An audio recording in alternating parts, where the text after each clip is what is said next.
नमस्कार दोस्तों, happy study zone में आपका स्वागत है। और आज हम देखने वाले हैं संविधान के निर्माण से संबंधित इंपॉर्टेंट एमसीक्यूज। और ये सारे के सारे एमसीक्यूज किसी न किसी प्रीवियस ईयर एग्जाम में पूछा हुआ है, तो काफ़ी ज़बरदस्त रहने वाला है ये सेशन। तो चलिए शुरुआत करते हैं इसका सेशन। आज का पहला क्वेश्चन है, इनमें से कौन जुलाई 1946 में गठित संविधान सभा के सदस्य नहीं थे? करेक्ट आंसर है option number C, Mahatma Gandhi नहीं थे। So option number C is correct one. Next बात करते हैं क्वेश्चन नंबर 2।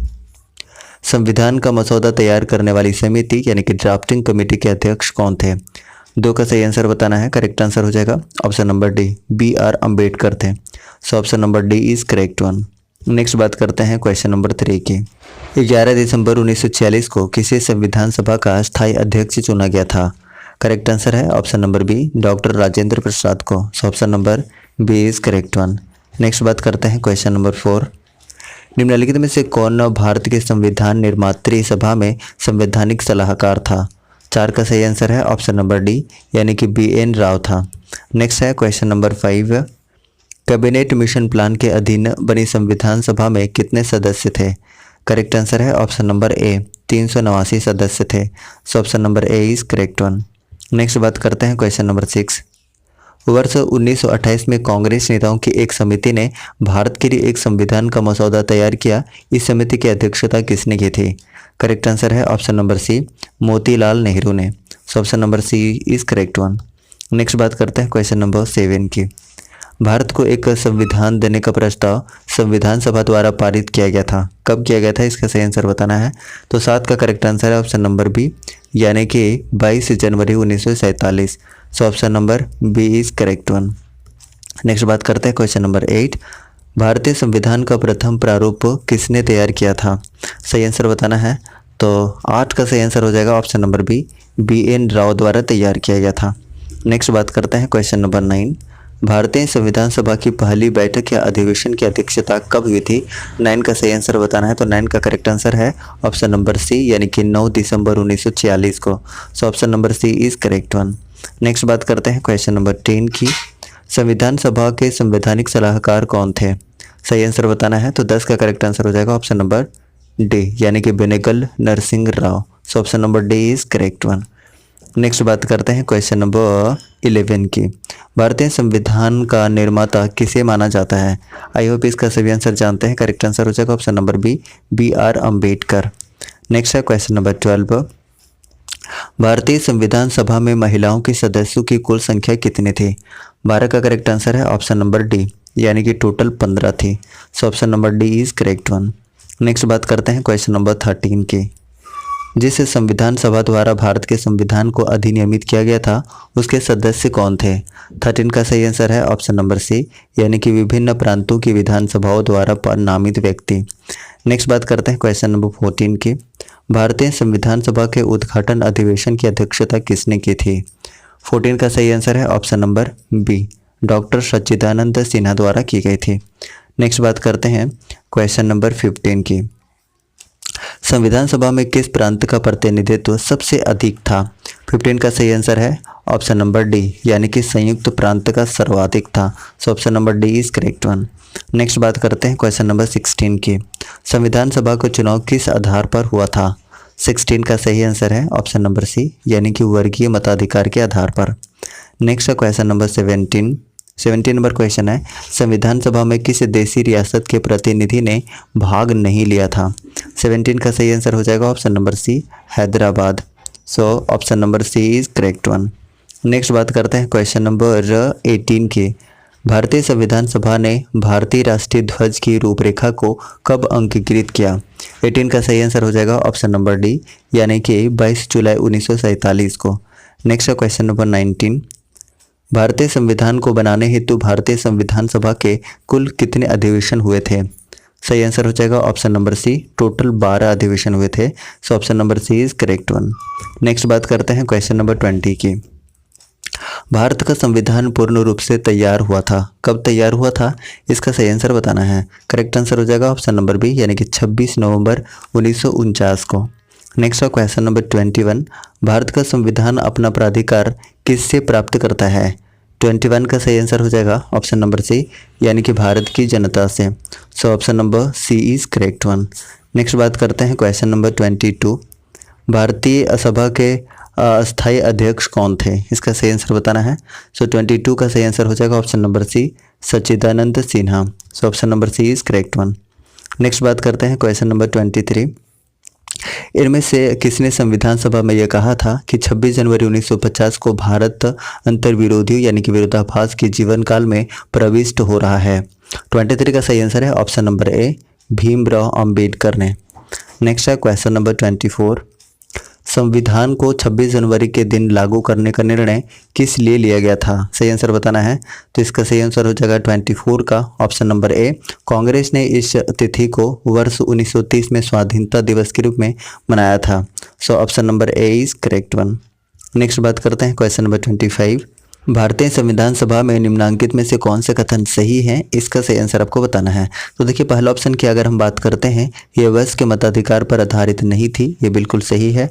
अगर ऑप्शन 2 की बात करें, यह प्रत्यक्ष निर्वाचन का परिणाम थी, ये गलत है। उसके बाद हम बात करते हैं ऑप्शन नंबर 3 की, यह बहुदलीय संरचना नहीं थी, ये भी गलत है।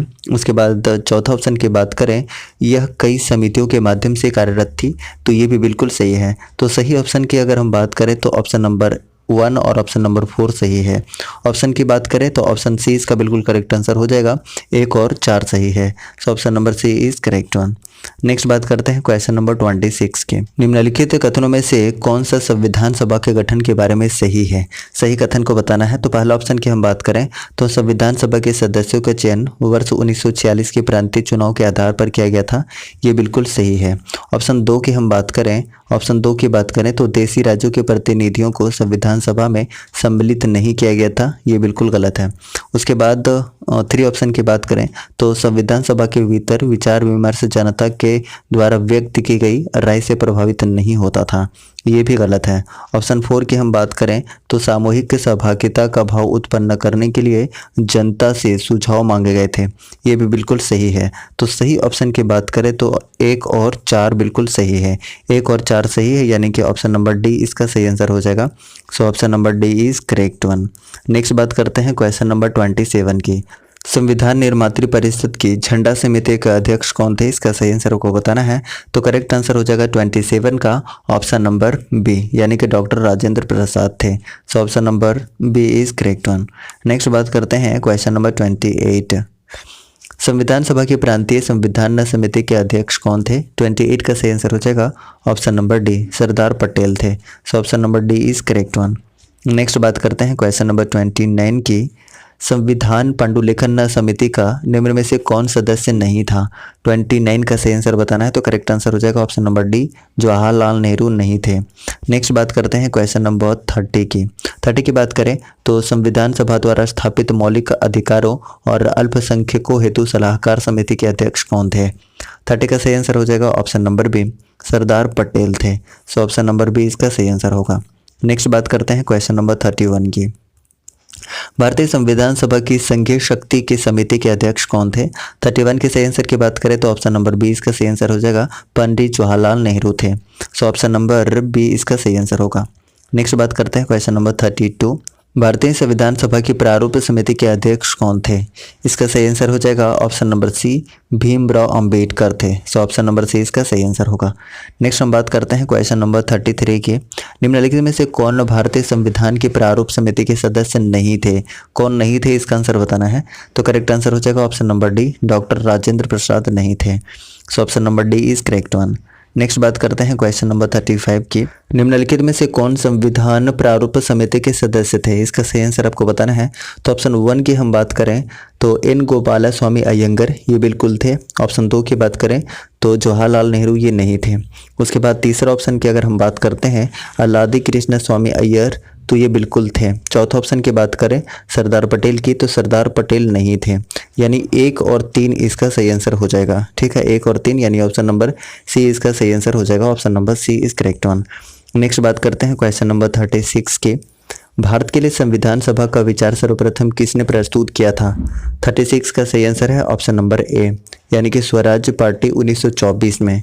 So option number A is correct one. Next बात करते हैं क्वेश्चन नंबर 37। इनमें से कौन संविधान सभा का प्रारूप समिति का सदस्य नहीं था? 37 का सही आंसर आपको बताना है, तो इसमें करेक्ट आंसर हो जाएगा BN Rao. So option number C is correct one.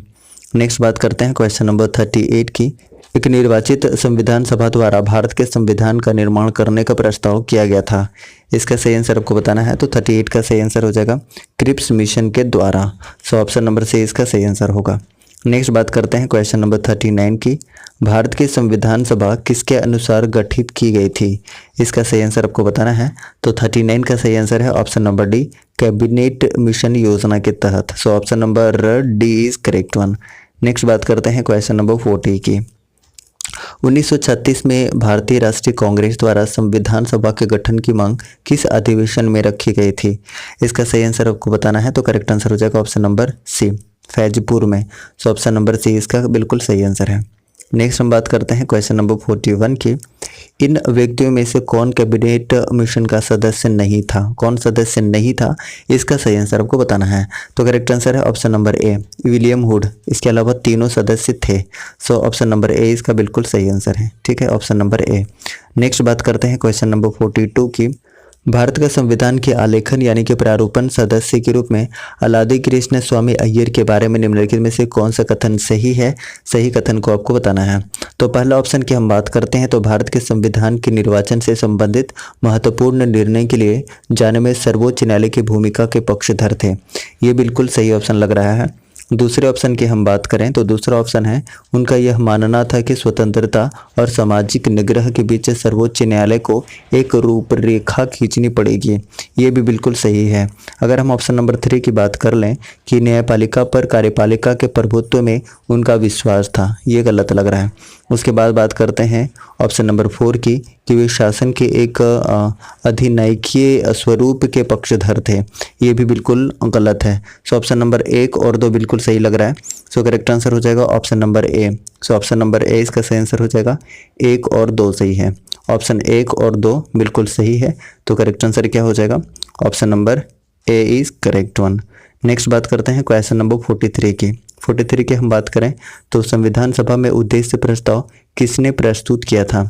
43 का सही आंसर बताना है, तो 43 का सही आंसर हो जाएगा option number B, Pandit Jawaharlal Nehru ने। So option number B is correct one. Next बात करते हैं क्वेश्चन नंबर 44 की। भारतीय संविधान के बारे में निम्नलिखित कथनों में से कौन सा सही है? सही कथन को आपको बताना है। आप एक बार ऑप्शन देख लीजिए और सही आंसर बताइए। देखिए, अगर हम ऑप्शन नंबर 1 की बात करते हैं, उद्देश्यों का कथन सरदार वल्लभ भाई पटेल द्वारा प्रस्तावित किया गया था, ये बिल्कुल गलत लग रहा है। उसके बाद बात करते हैं डॉक्टर भीमराव अंबेडकर ने कानून मंत्री की हैसियत से प्रारूपण समिति के अध्यक्ष के रूप में सेवाएं दी थी, ये भी बिल्कुल गलत लग रहा है। तो करेक्ट आंसर क्या हो जाएगा? ना तो 1 सही है और ना तो 2 सही है। So option number D is correct one. Next बात करते हैं क्वेश्चन नंबर 45। भारतीय संविधान सभा के निर्माण से संबंधित निम्नलिखित कथन में से कौन सा कथन सही है? सही कथन को आपको बताना है, कोड के रूप में है। एक बार आप देख लीजिए और इसका सही आंसर बताइए कि कौन सा सही आंसर होगा। सबसे पहले हम ऑप्शन नंबर 1 की बात करते हैं। पंडित नेहरू के उद्देश्य प्रस्ताव का जो संविधान सभा द्वारा स्वीकार किया गया था, संविधान के निर्माण का असर था, ये बिल्कुल सही लग रहा है। उसके बाद ऑप्शन नंबर 2 की हम बात करते हैं, उद्देश्य का बहुत महत्वपूर्ण उद्देश्यों की पूर्ति करती है, ये भी बिल्कुल सही है। उसके बाद ऑप्शन नंबर 3 की बात करते हैं तो संविधान को भारत के लोगों ने आदेशित किया था, ये भी बिल्कुल सही है। उसके बाद करते हैं क्वेश्चन नंबर 4 की, तो राज्य के मुखिया को लोग प्रत्यक्ष रूप से निर्वाचित करते हैं, ये गलत है, ये गलत है। तो इसका करेक्ट आंसर क्या हो जाएगा? ऑप्शन नंबर ए इसका सही आंसर हो जाएगा। 1 2 3 सही है। 1 2 3 यानी कि पहला ऑप्शन, दूसरा ऑप्शन और तीसरा ऑप्शन, ये तीनों सही है। तो ऑप्शन नंबर ए इसका बिल्कुल सही आंसर हो जाएगा, ठीक है। चलिए नेक्स्ट बात करते हैं क्वेश्चन नंबर 46 की। संवैधानिक सरकार का अर्थ क्या है? इसका सही आंसर आपको बताना है। तो इसका करेक्ट आंसर है ऑप्शन नंबर डी, यानी कि सीमित सरकार। सो option number D is correct one. Next बात करते हैं क्वेश्चन नंबर 47। सरकार की निम्न प्रणालियों में से किसमें द्विसदन पद्धति का एक अनिवार्य लक्षण है? 47 का सही आंसर हो जाएगा ऑप्शन नंबर सी, यानी कि संघीय प्रणाली। सो ऑप्शन नंबर सी इसका बिल्कुल सही आंसर है। नेक्स्ट बात करते हैं क्वेश्चन नंबर 48 की। शासन की एकात्मक पद्धति का लाभ है, क्या लाभ है? इसका सही आंसर आपको बताना है। तो करेक्ट आंसर है ऑप्शन नंबर बी, यानी कि दृढ़ राज्य। So option number B is correct one. Next बात करते हैं क्वेश्चन नंबर 49 की। भारतीय संविधान केवल सरकार के लोकतांत्रिक रूप की कल्पना या विचार नहीं करता, बल्कि एक लोकतांत्रिक समाज की भी कल्पना करता है, क्योंकि यह इसकी विचारधारा से ओतप्रोत है। इसका सही आंसर बताना है कूट का प्रयोग करके। तो देखिए इसमें सारे के सारे ऑप्शन सही हो जाएंगे, न्याय, स्वतंत्रता, समानता और भाईचारा। सो ऑप्शन नंबर डी इसका बिल्कुल सही आंसर हो जाएगा, ये सभी सही हैं। नेक्स्ट बात करते हैं क्वेश्चन नंबर 50 की। तो 50 के सही आंसर की बात करें तो देखिए निम्नलिखित में से कौन सी विशेषताएं ब्रिटिश संविधान से भारत के संविधान में ली गई थी। तो 50 का सही आंसर बताना है। तो देखिए पहला हम ऑप्शन की बात करते हैं कि कानून का शासन, ये बिल्कुल सही है। विधि निर्माण की प्रक्रिया, ये भी बिल्कुल सही है। उसके बाद देखिए तीसरा में है न्यायपालिका की स्वतंत्रता, ठीक है, ये नहीं है। उसके बाद हम फोर्थ नंबर की बात करें तो संसदीय व्यवस्था, ये भी सही है। तो 1 सही है, 2 सही है और 4 सही है, ठीक है। 1, 2 और 4 सही है। ऑप्शन कौन सा हो जाएगा? ऑप्शन नंबर डी इसका सही आंसर हो जाएगा, ऑप्शन नंबर डी, ठीक है। चलिए नेक्स्ट बात करते हैं क्वेश्चन नंबर 51 की। मौलिक अधिकार किसके संविधान से गृहीत किए गए हैं, इसका सही आंसर बताना है। तो इसका सही आंसर सभी कोई जानते हैं, ऑप्शन नंबर ए इसका सही आंसर हो जाएगा, अमेरिका, ऑप्शन नंबर ए। चलिए नेक्स्ट बात करते हैं क्वेश्चन नंबर 52। भारतीय संविधान में राज्य के नीति निर्देशक सिद्धांतों की संकल्पना कहाँ से अंगीकार की गई है, ये आपको सही आंसर बताना है। इसका सही आंसर बताइए क्या होगा। तो ऑप्शन नंबर ए इसका सही आंसर हो जाएगा, आयरलैंड और Spain. So option number A इसका सही आंसर है। चलिए नेक्स्ट बात करते हैं क्वेश्चन नंबर 53। भारत के संविधान में उद्देशिका का विचार लिया गया है, कहाँ से लिया गया है, इसका सही आंसर बताना है। तो ऑप्शन नंबर डी इसका सही आंसर हो जाएगा, यूएसए के संविधान से। सो ऑप्शन नंबर डी इसका सही आंसर है। चलिए नेक्स्ट बात करते हैं क्वेश्चन नंबर 54 की। भारत ने समवर्ती सूची की संकल्पना उद्धृत की है, कहाँ से उद्धृत की है, इसका सही आंसर आपको बताना है। तो 54 का सही आंसर हो जाएगा ऑप्शन नंबर सी, ऑस्ट्रेलिया के संविधान से। सो ऑप्शन नंबर सी इसका सही आंसर होगा। चलिए नेक्स्ट बात करते हैं क्वेश्चन नंबर 55 की। भारतीय संविधान में उल्लेखित स्वतंत्रता, समानता और बंधुता की संकल्पना किससे प्रेरित है, इसका सही आंसर आपको बताना है। तो 55 का सही आंसर हो जाएगा ऑप्शन नंबर ए, फ्रांस के संविधान से। सो ऑप्शन नंबर ए इसका बिल्कुल सही आंसर है। नेक्स्ट बात करते हैं क्वेश्चन नंबर 56 की। संविधान निर्माताओं ने कौन सा लक्षण अमेरिका के संविधान से ग्रहण किया है, इसका सही आंसर आपको बताना है। तो 56 का सही आंसर हो जाएगा, ऑप्शन ए भी हो जाएगा, यानी कि न्यायिक पुनर्विलोकन, मौलिक अधिकार, सर्वोच्च न्यायालय के न्यायाधीशों को पद से हटाने की विधि, यानी ऑप्शन नंबर डी इसका बिल्कुल सही आंसर हो जाएगा। सो ऑप्शन नंबर डी इसका सही आंसर है। चलिए नेक्स्ट बात करते हैं 57 नंबर क्वेश्चन। भारत में सरकार की संसदीय प्रणाली कहाँ से ग्रहण की गई है, इसका सही आंसर आपको बताना है। तो 57 के सही आंसर की बात करें तो ऑप्शन नंबर सी इसका सही आंसर हो जाएगा, ब्रिटिश संविधान से। सो ऑप्शन नंबर सी इसका सही आंसर है। चलिए नेक्स्ट बात करते हैं क्वेश्चन नंबर 58। लिखित संविधान का प्रारंभ किस देश से हुआ था, इसका सही आंसर आपको बताना है। तो सही आंसर हो जाएगा option number D, option number D सही आंसर हो जाएगा, America. So option number D is correct one. Next बात करते हैं क्वेश्चन नंबर 59 की। एक सशक्त केंद्र वाली संघीय प्रणाली भारतीय संविधान में कहाँ से ली गई है, इसका सही आंसर आपको बताना है। तो 59 का सही आंसर हो जाएगा इस ऑप्शन नंबर सी, कनाडा से। ऑप्शन नंबर सी इसका बिल्कुल सही आंसर है। चलिए नेक्स्ट बात करते हैं क्वेश्चन नंबर 60 की। भारतीय संविधान में मौलिक कर्तव्यों का विचार कहाँ से लिया गया है, इसका सही आंसर आपको बताना है। तो 60 का सही आंसर है ऑप्शन नंबर सी, यानी कि रूस के संविधान से। सो ऑप्शन नंबर सी इसका बिल्कुल सही आंसर है। चलिए नेक्स्ट बात करते हैं क्वेश्चन नंबर 61 की। निम्नलिखित में से वह कौन सा एक मूल अधिनियम है जिससे भारतीय संविधान विकसित हुआ है, 61 का सही आंसर बताना है। तो करेक्ट आंसर हो जाएगा ऑप्शन नंबर ए, यानी कि भारत शासन अधिनियम 1935। सो ऑप्शन नंबर ए इसका बिल्कुल सही आंसर है। चलिए नेक्स्ट बात करते हैं क्वेश्चन नंबर 62। राष्ट्रपति द्वारा राज्यसभा के सदस्यों के नामांकन का नियम किस देश के संविधान से लिया गया था, इसका सही आंसर आपको बताना है। तो बी इसका बिल्कुल सही आंसर है, आयरलैंड, ठीक है। सो ऑप्शन नंबर बी इसका सही आंसर हो जाएगा। नेक्स्ट हम बात करते हैं क्वेश्चन नंबर 63 की। भारतीय संविधान के बारे में निम्नलिखित कथनों में से कौन सा कथन सही है, इसका सही आंसर आपको बताना है। तो 63 का सही आंसर की बात करें तो ऑप्शन नंबर ए इसका बिल्कुल सही आंसर हो जाएगा। इसे दिसंबर 1946 से दिसंबर 1949 के बीच तैयार किया गया था। सो ऑप्शन नंबर ए इसका बिल्कुल सही आंसर है, ठीक है। चलिए नेक्स्ट बात करते हैं क्वेश्चन नंबर 64 की।